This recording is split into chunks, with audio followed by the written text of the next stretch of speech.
Chuck Todd is NBC's political director and moderator of Meet the Press, and he joins us here in studio in New York this morning. Chuck, good to see you in the flesh. Good morning. Yeah, we never get to do this. So we're 2 days away. We've been talking about this for how long? Months and months and months. Right. The early voting is huge, already exceeding 2014. The energy is there. Just put into perspective what you're looking for on Tuesday night. Well, look, I think that there's two large stories. Number one, President Trump's the issue.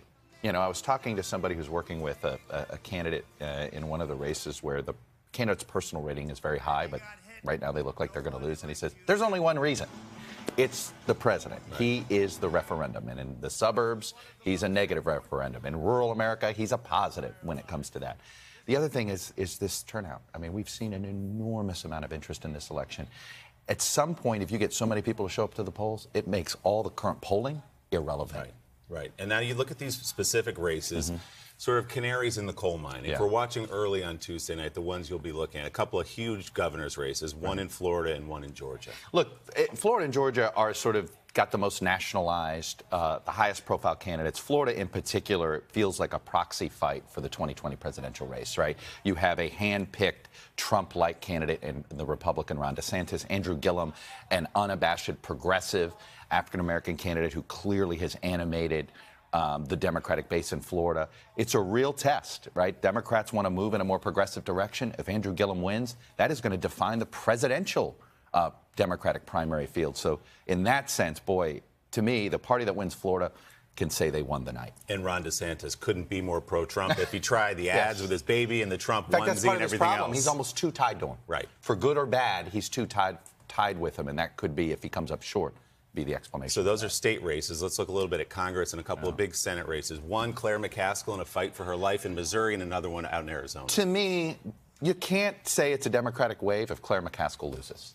You know, Missouri is one of these races. I think she can only win if there is a surge in Democratic enthusiasm. This is a state that is trending Republican, has been trending Republican for about a decade now. But if she survives, that is a big night for Democrats. But if she doesn't, that tempers any positives, I think, for the Democrats, because, yes, they're going to make gains in the House. But if she loses, it's a reminder they may actually lose seats in the Senate. The magic number, as you know, Chuck, in the House is 23. If the Democrats flip 23, they control it. That means Nancy Pelosi has the gavel back. Right. It means that Democrats control the Intel Committee and others like it. Impeachment's on the table for some Democrats, for not all of them. What does our government in this country look like if the House is controlled by Democrats up against the president? We actually had a taste of this right after the 2014 elections, essentially. We saw our 2010 elections with President Obama, where you had one party with the Senate and the White House and the opposite party in the House. Nothing gets done. It's super gridlock when you have that situation. When the House is the opposite of the White House, it's almost like a supersized gridlock because of the investigations and all of that stuff. One thing Democrats have to figure out if they win control of one or more of these chambers, yes, it means they can hold him more accountable. But voters are fearful of gridlock. They've got to figure out how to work with him on something. And that's going to be an interesting challenge for them if they do end up with some real power. Real quick, Chuck, what's your number in the House?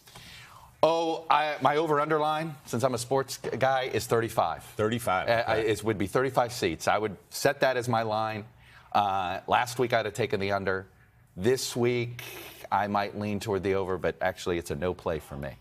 It might be what I would say. Smart man. A no play for me, but 35 would be my over-underline. We'll just have to watch and wait. Chuck, good to see you here in the studio. We'll look for more this morning on the final push when Chuck is joined by Georgia's Democratic gubernatorial candidate Stacey Abrams and Missouri's Attorney General and Republican candidate for Senate Josh Hawley. And stay with NBC News for complete coverage of the midterm elections. Chuck, Lester, and Savannah will have live coverage as the results come in Tuesday night, starting at 8, 7 Central.